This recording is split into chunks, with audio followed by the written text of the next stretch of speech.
Common forces in mechanics. अच्छा, मैं बस एक चार्ट बना रहा हूं सिर्फ इसलिए कि आपको जब भी आप मैकेनिक्स स्टार्ट करें तो आपके दिमाग में हो कि इतनी फोर्सेस तो आपको आनी ही चाहिए। टाइप्स ऑफ फोर्सेस, तो देखिए मैं फोर्सेस को दो कैटेगरीज में डिवाइड करता हूं। एक वो फोर्स है जिसे कहते हैं नॉन कॉन्टैक्ट फोर्स, जिस फोर्स के लिए किसी कॉन्टैक्ट की जरूरत नहीं होती। दूसरी वो फोर्स है जिसे हम कॉन्टैक्ट फोर्स कहते हैं, जहां कॉन्टैक्ट की जरूरत होगी आपको। नॉन कॉन्टैक्ट फोर्सेस में आप 11th और 12th मिलाकर जो दो फोर्सेस पढ़ते हैं, दोज टू फोर्सेस आर, एक तो ग्रेविटेशनल फोर्स, एक है ग्रेविटेशनल फोर्स जिसे आप वेट कहते हैं। दूसरा इलेक्ट्रोस्टैटिक फोर्स।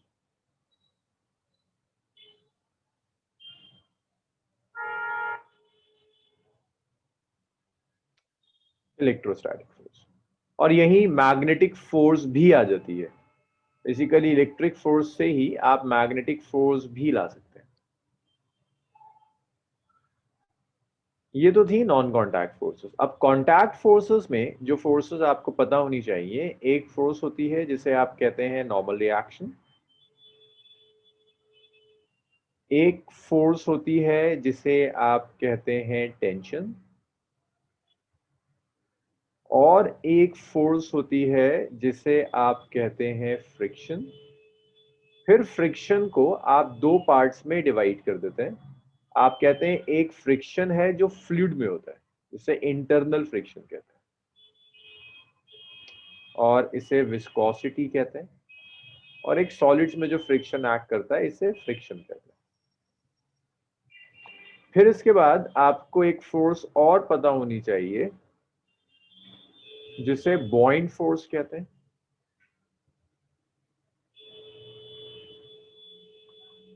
और एक और फोर्स है जो इसमें से किसी कैटेगरी में नहीं आती, जिसे हम सूडो फोर्स कहते हैं। This is known as pseudo force. तो जब भी आप मैकेनिक्स स्टार्ट करें या जब आप एग्जाम्स के लिए प्रिपेयर होकर जा रहे हो मैकेनिक्स के लिए, तो आपके दिमाग में रहना चाहिए ये फोर्सेस हैं और ये आपको आनी चाहिए। So common forces in mechanics में सबसे पहली जो फोर्स आती है, दैट इज वेट। वेट है क्या? Weight is simply gravitational pull of अर्थ।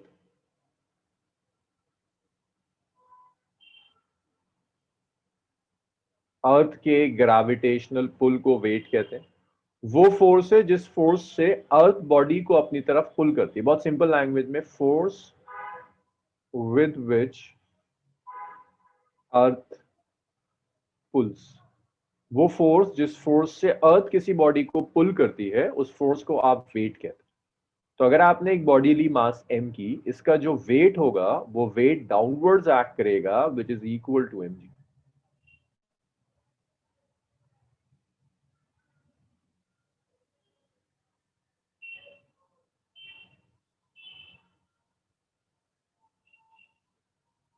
अगर अर्थ को लो ना आप, तो वेट हमेशा अर्थ के सेंटर की तरफ एक्ट करता है।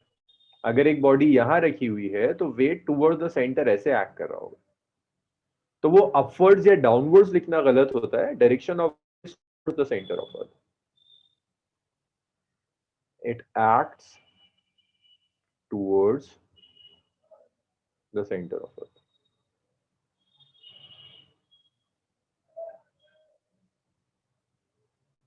ये अर्थ के सेंटर की तरफ एक्ट कर रहा है। तो ये फोर्स वो नहीं है जो बॉडी अप्लाई करती है, ये वो फोर्स है जो अर्थ बॉडी पर अप्लाई करती है। दिस इज फोर्स, ये बहुत इंपॉर्टेंट हो जाएगा एफबीडी बनाने में। Force which earth applies on a body.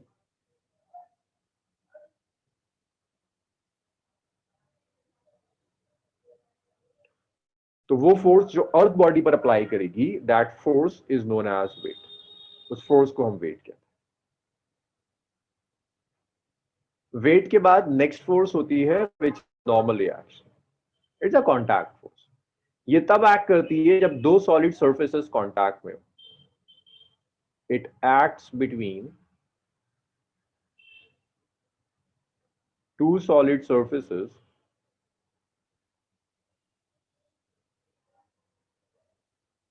in contact.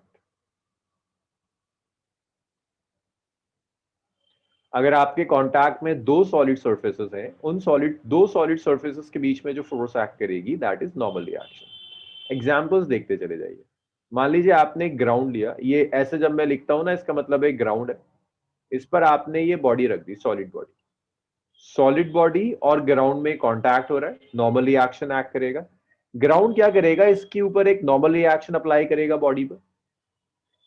ये सरफेस के परपेंडिकुलर होगा एंड टुवर्ड्स द बॉडी. तो नॉर्मल रिएक्शन जो होगा, it acts perpendicular to surface and towards the body.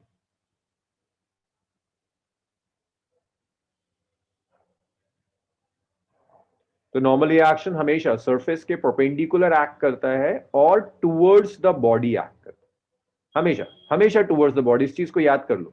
मान लो ये सरफेस है, किसी तरह से मैंने बॉडी को ऐसे रख दिया. अब मैं कह रहा हूं बॉडी पर नॉर्मल रिएक्शन कहां एक्ट करेगा, सरफेस के परपेंडिकुलर. बॉडी नीचे रखी है तो नीचे एक्ट करेगा. अगर सरफेस ऐसी है, ये वॉल ले ली और मैंने बॉडी को ऐसे रख दिया, तो अब नॉर्मल रिएक्शन कैसे एक्ट करेगा, नॉर्मल रिएक्शन ऐसे एक्ट कर रहा होगा, perpendicular to the surface and towards the body.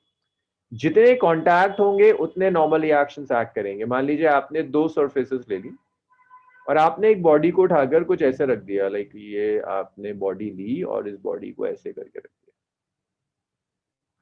अब यहां आपको सोचना है कितने नॉर्मल रिएक्शंस होंगे, तो आप सिर्फ ये सोचिए कितने कॉन्टैक्ट्स होंगे. एक ये नॉर्मल रिएक्शन है, एक ये नॉर्मल रिएक्शन. दो कॉन्टैक्ट्स मींस दो नॉर्मल रिएक्शन. एक राइट में, एक अपवर्ड जाएगा. हमेशा सरफेस के परपेंडिकुलर नॉर्मल रिएक्शन एक्ट करता है. नेक्स्ट है टेंशन.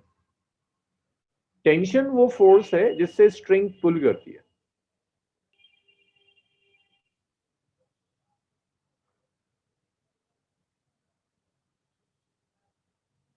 टेंशन वो फोर्स है जिस फोर्स से स्ट्रिंग किसी बॉडी को पुल करती है, उस फोर्स को हम टेंशन कहते हैं. Force with which string pulls. जिस फोर्स से भी स्ट्रिंग किसी बॉडी को पुल करेगी, that force is known as tension.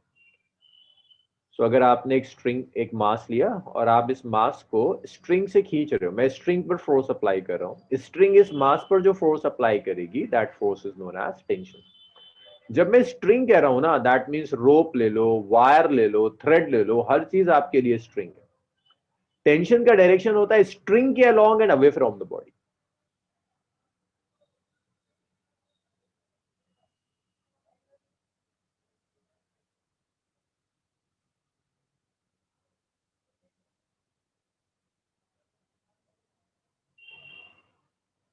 along the string and away from body.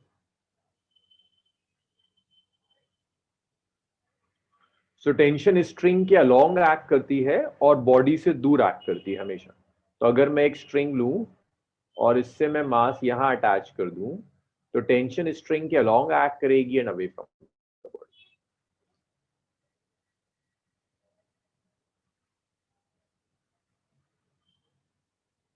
Tension along the string act करेगी and away from the body हमेशा. अब इसमें कुछ चीजें हैं. टेंशन में हम कुछ अप्रोक्सीमेशन यूज करते हैं, ये T1 ये T2. टेंशन में कुछ अप्रोक्सीमेशन हम यूज करते हैं.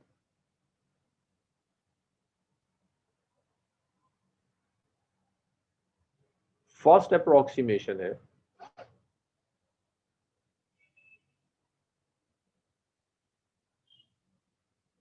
अगर स्ट्रिंग मासलेस है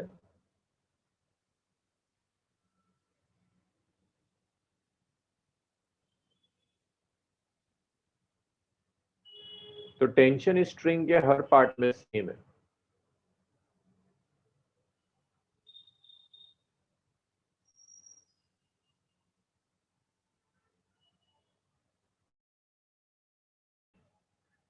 इसका मतलब ये हुआ कि मास लिया M1, मैंने एक मास लिया M2 और मैंने आपसे कहा कि ये जो स्ट्रिंग है M1 और M2 को जो स्ट्रिंग ज्वाइन कर रही है, this is a massless string. If this string is massless, तो देखो M1 पर जो टेंशन एक्ट कर रही है वो T1 है, M2 पर अवे फ्रॉम M2 T2 है, ये T1 और T2 इक्वल होगी जब स्ट्रिंग मासलेस है। और by default string is massless. अगर न्यूमेरिकल में कुछ ना दे, अगर न्यूमेरिकल में कुछ मेंशन नहीं कर रहा, that means by default string is massless. By default आपकी स्ट्रिंग मासलेस होती है। सेकेंड देखिए, सेकेंड अप्रोक्सीमेशन है अगर स्ट्रिंग इनएक्सटेंसिबल है, if string is inextensible means ना ये स्ट्रेच होती है ना ये कंप्रेस होती है, if this string is inextensible, so this is M1, this is M2 और आपने एक फोर्स से इसे पुल किया। अगर ये इनएक्सटेंसिबल स्ट्रिंग है तो इससे जितने भी मासेस कनेक्टेड होंगे सबका एक्सेलरेशन सेम होगा। Acceleration of all masses connected by string is same.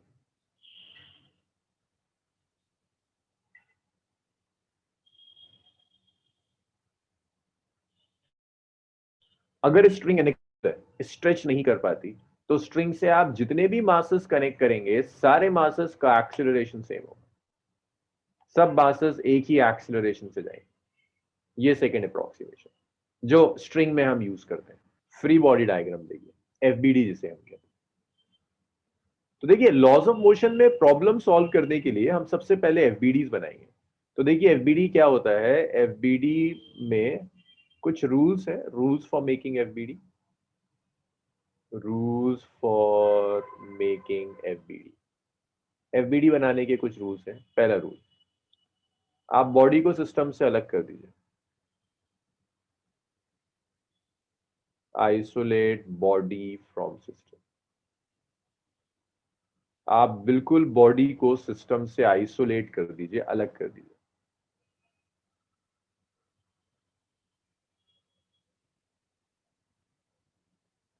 Apply all forces acting on the body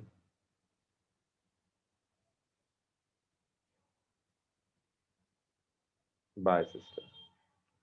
हर वो फोर्स अप्लाई कीजिए जो बॉडी के ऊपर सिस्टम अप्लाई कर रहा है। एक चीज और ख्याल रखिएगा भाई, भी तो सिस्टम पर फोर्स अप्लाई करेगी। Forces applied by body on system are not consider in FBD. तो जब आप एफबीडी बनाएंगे ना तो आप उन फोर्सेस को कंसिडर ही नहीं करोगे जो फोर्सेस बॉडी सिस्टम के ऊपर अप्लाई कर रही थी। हम सिर्फ उन फोर्सेस को कंसिडर करेंगे जो सिस्टम बॉडी के ऊपर अप्लाई कर रहा है। बॉडी और सिस्टम का क्या मतलब है, आप जिसका एफबीडी बना रहे हो वो बॉडी, उसके अलावा जो भी बचा सब सिस्टम। जैसे मैं एक बड़ा सीधा सा आपको केस दे रहा हूं, ये मैंने दिया आपको,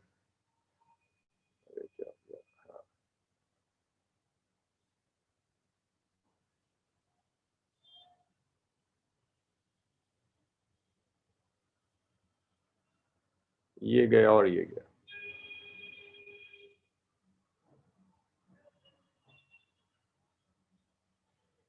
तो ये हमारे पास सरफेस है,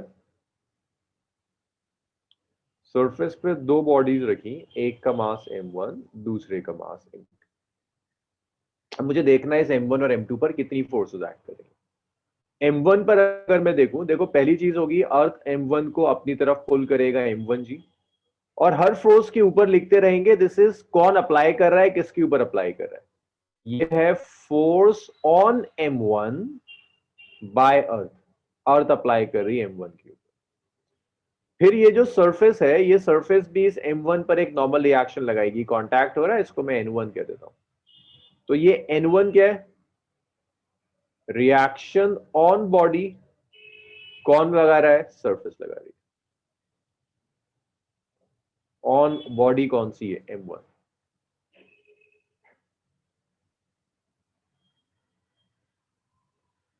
इसी तरह से देखिए M2 M1 को फोर्स अप्लाई कर रहा है, इस फोर्स को हम N2 कहते हैं। It's force on M1 by M2। इसके बाद देखो, अब M2 पर आते हैं। M2 पर क्या क्या फोर्सेस काम करेंगी भाई? पहले तो अर्थ इसको अपनी तरफ अट्रैक्ट करेगा, इसका वेट होगा M2G। तो what is M2G? Force on M2 by earth. ये M2 नहीं अप्लाई कर रहा, अर्थ M2 पर अप्लाई कर रहा है। यहां कांटेक्ट हुआ तो एक नॉर्मल रिएक्शन आ जाएगा, इसका नाम भी N2 होगा। M2 M1 पे लगा रहा था, M1 M2 पर N2 लगाएगा। ये N2 कौन सा है? On M2 by M1। तो ये आपकी अलग अलग फोर्सेस हैं जो बॉडी के ऊपर एक्ट कर रही हैं। अब मैं आपसे कहता हूं मुझे M1 का FBD बनाकर दिखा दीजिए।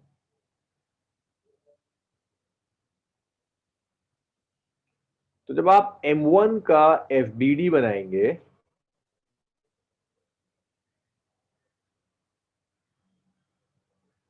सो एक तो वेट होगा M1 का जो नीचे एक्ट कर रहा है,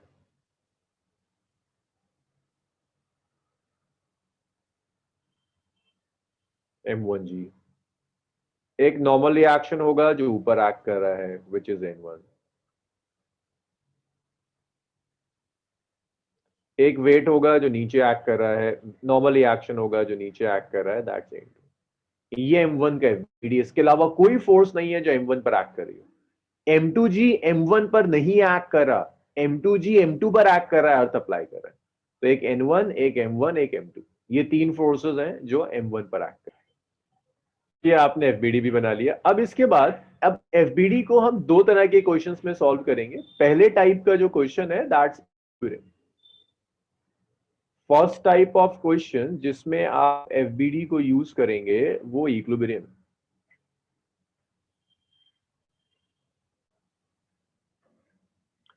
तो पहले देखते हैं इक्विलिब्रियम का मतलब क्या है। Equilibrium simply means that net force on body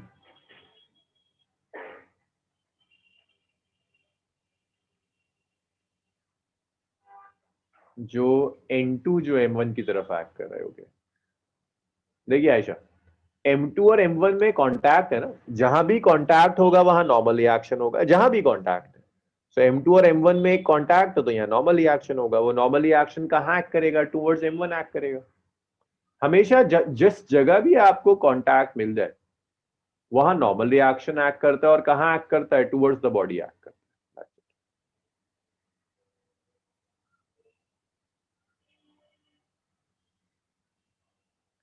तो इक्विलिब्रियम का मतलब है net force on body is zero.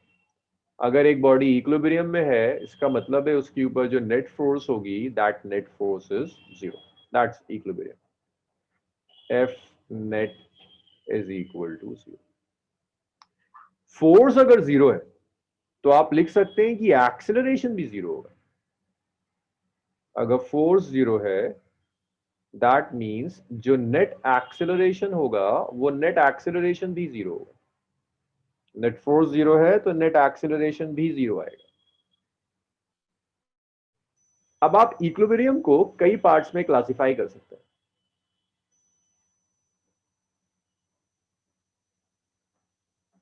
Types of equilibrium.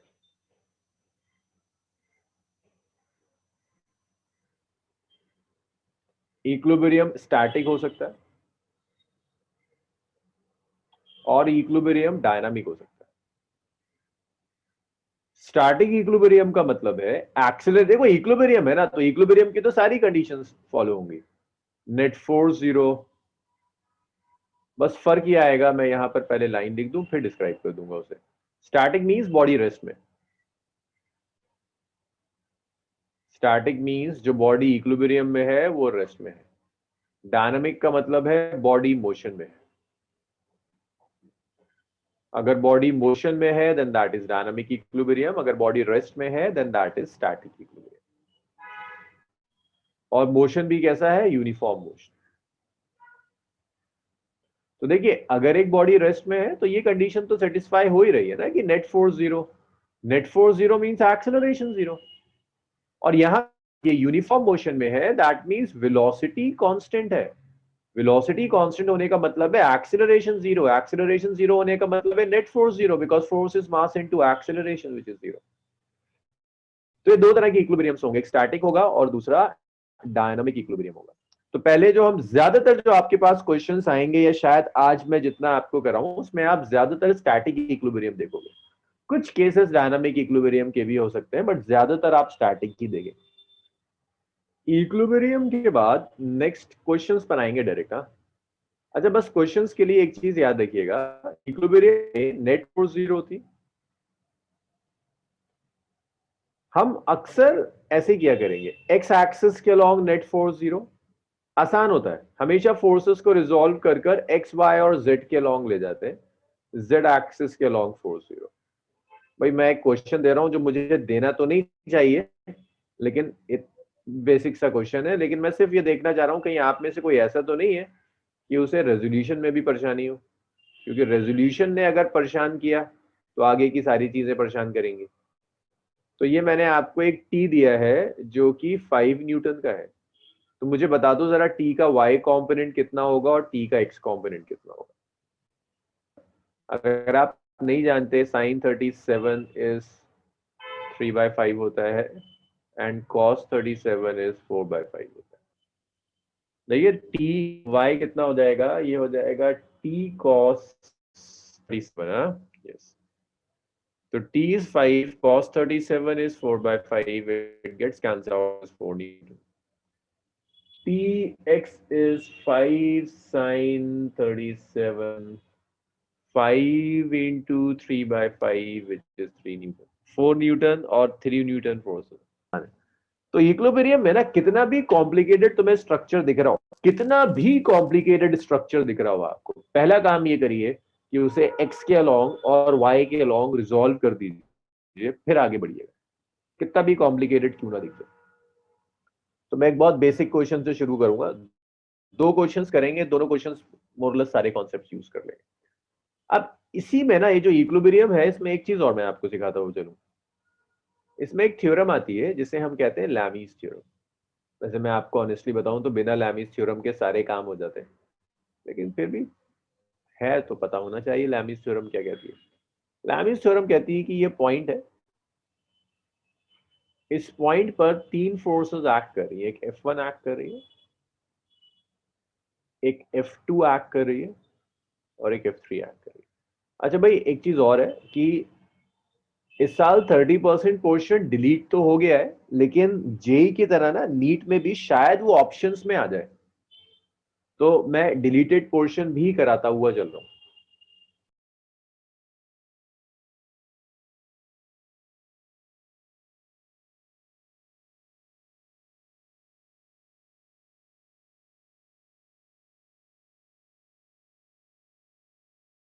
So लैमीज theorem में लैमीज थ्योरम देखो हम यूज कब करते हैं, use when we have three concurrent coplanar forces। Concurrent का क्या मतलब है, जो एक ही पॉइंट पर एक्ट कर रही हो, कोप्लेनर जो सेम प्लेन में, और आपकी बॉडी इक्विलिब्रियम में होनी चाहिए, और आपकी जो बॉडी है that body should be in equilibrium. अगर ऐसा कुछ हो रहा है तो आप लैमीज थ्योरम यूज करेंगे। लैमीज थ्योरम सिंपल ये कहता है कि F1, ये तो F1 के अलावा फोर्सेस क्या बची, F2 और F3, इनके बीच में एंगल है sine alpha, so this is F1 by sine alpha. अब ऐसे ही खुद प्रिडिक्ट करो F2 के साथ क्या होगा, जब मैंने F2 लिया तो फोर्सेस क्या बची, F1 और F3, F1 और F3 के बीच में एंगल कितना है, beta 8 sign beta. You have F3, F3 लिया तो फोर्सेस क्या बची, F1 और F2, angle between them is gamma. F1 by sin alpha, F2 by sin alpha is F3 by sin gamma. This is what we call Lami's theorem. ऐसे आप Lami's theorem use करेंगे। लैमीज theorem के बाद next देखिए आप, questions पर आ जाते हैं डायरेक्ट। तो मैं क्वेश्चन लैमीज थ्योरम से भी कराऊंगा इसी क्वेश्चन को, बिना लैमीज थ्योरम के भी, तो आपको अंदाजा लग जाएगा कि बहुत ज्यादा फर्क नहीं पड़ता लैमीज थ्योरम यूज करें या ना करें। कोई ऐसा नहीं है कि लैमीज थ्योरम बहुत ज्यादा आपका टाइम बचा देगी।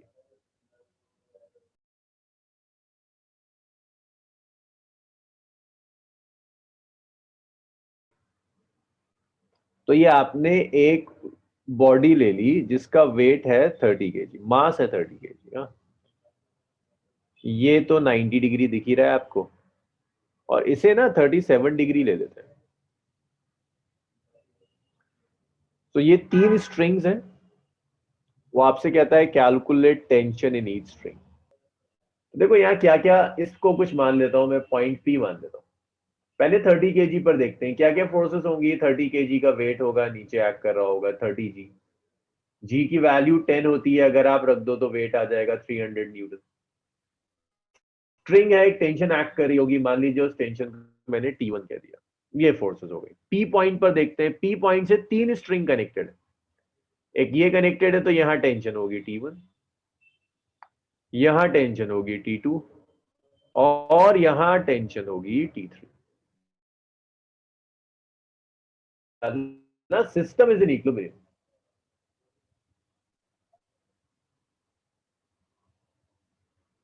बड़ा आसान क्वेश्चन है।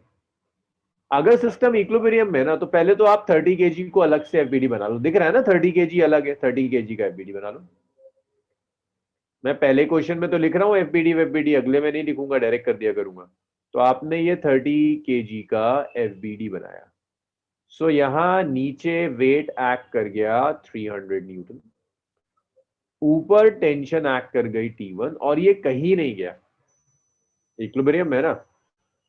तो आपको पता है y के अलोंग कोई फोर्स एक्ट नहीं कर रही। Net force along y axis is 0।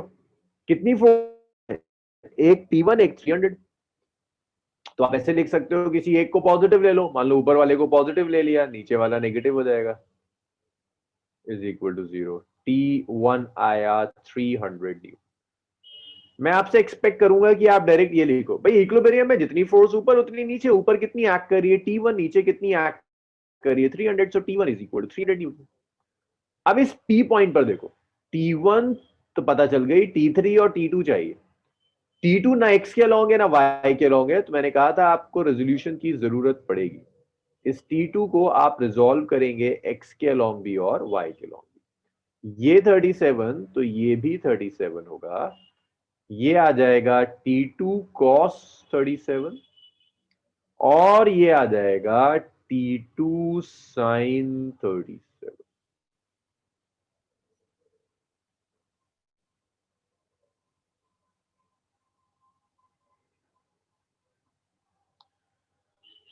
तो देखिए x के अलोंग T3 एक्ट कर रही है और T2 cos 37 एक्ट कर, तो इक्विलिब्रियम ऑफ पॉइंट P के लिए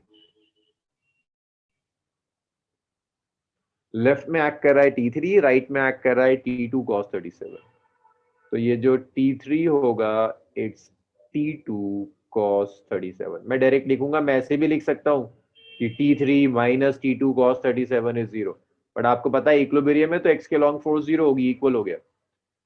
So you have T3 is equal to T2 cos 37 कितना होता है 4/5। So that is my equation number 1. This is my equation number 2. तो एक फोर्स ऊपर एक्ट कर रही है, एक फोर्स नीचे एक्ट कर रही है। देखोगे ना, ये तो एक्स एक्सिस के लिए था। अगर तुम y एक्सिस के लिए देखोगे तो एक फोर्स ऊपर एक्ट कर रही है, एक नीचे एक्ट कर रही है।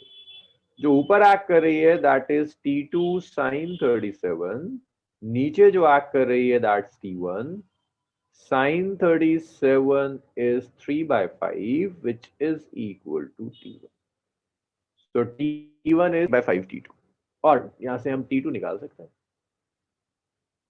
T2 आ जाएगा 5/3 T1। It's third equation. देखिए T1 आप 1 में निकाल चुके हैं, 1 को 3 में रख दीजिए।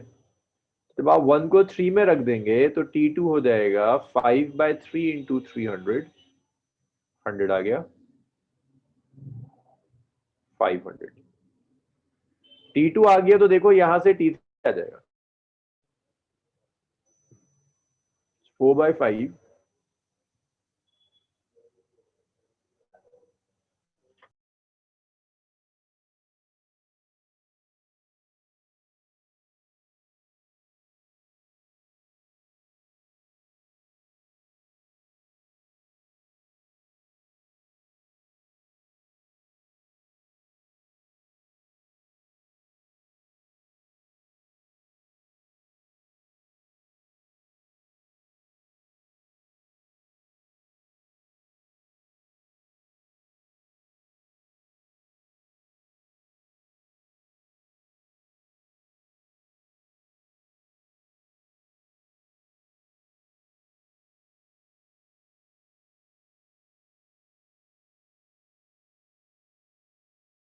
सारा सिस्टम इक्विलिब्रियम में है, मुझे टेंशन चाहिए हर स्ट्रिंग में।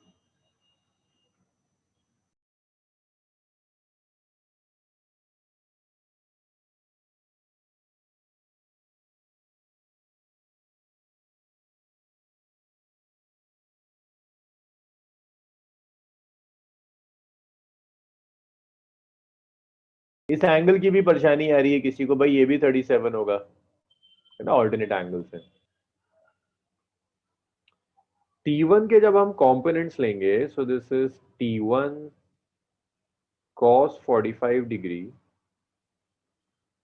And this is T1 sin 45 degree.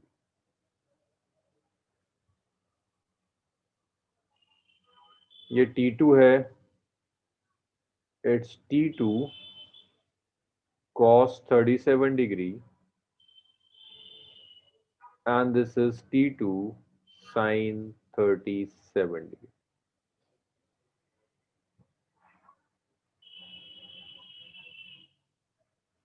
तो ये जो पॉइंट डी है ना, इस पॉइंट डी में राइट में और लेफ्ट में, देखिए ना, राइट और लेफ्ट में सेम फोर्सेस है, दोनों इक्वल होंगी। सो T1 sin 45 should be equal to T2 sin 37। sin 45 is 1/√2, sin 37 is 3/5। Almas अब T1 से ही है, 3/5। तो ये तो मेरी पहली इक्वेशन हो गई। ऐसे ही देखो ऊपर और नीचे जो एक्ट कर रहा है ना, T1 cos 45 is equal to 350। तो T1 आ गया, cos 45 होता है, अच्छा सिर्फ T1 नहीं है ना, ऊपर T2 cos 37। सो ये आया T1 cos 45, और देखो ऊपर क्या एक्ट कर रहा है, T2 cos 37 ऊपर एक्ट कर रहा है, और नीचे क्या एक्ट कर रहा है, 350 एक्ट कर रहा है। तो cos 45 is 1/√2, cos 37 is 4/5, which is equal to 350। सो यहां से ना आप T1/√2 की वैल्यू रख सकते हैं, आप 1 को 2 में रख दीजिए। तो जब आप 1 को 2 में रख देंगे, this is 3/5 T2 plus 4/5 T2 is equal to 350। तो ये 7/5 T2 इज इक्वल टू 350। तो यहां से T2 आ गया 350 मल्टीप्लाइड बाय 5/7, तो T2 आ गया 215। अगर T2 आ गया तो T2 की वैल्यू 3 को 1 में रख दीजिए। तो जब आप 3 को 1 में रख देंगे, यहां उठाकर रख देंगे, तो ये आएगा T1/√2 is 3/5 into 250। So it's 150 √2 आ जाएगा, ये √2 इधर मल्टीप्लाई हो जाएगा। अब अगर आपको चाहिए ये 3 और 4, इसके लिए बी पॉइंट लेना होगा। अब देखिए बी पॉइंट में अगर मैं रिजॉल्व करना शुरू कर दूं, T3 का एक कंपोनेंट ऊपर जाएगा विच इज T3 cos 30, एक लेफ्ट में जाएगा which is T3 sin 30।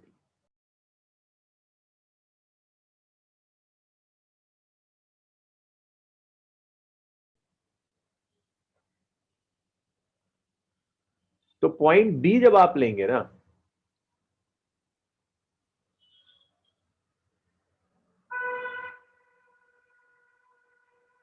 Point B जब आप लेंगे तो पॉइंट बी में लेफ्ट में T4 है, राइट में T3 sin 30 और T2 sin 37।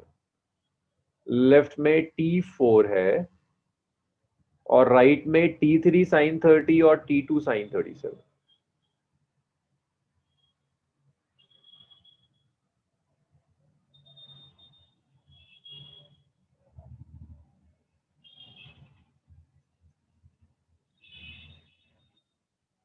T2 की वैल्यू रख दीजिए, T2 है ना 250, रख देते हैं।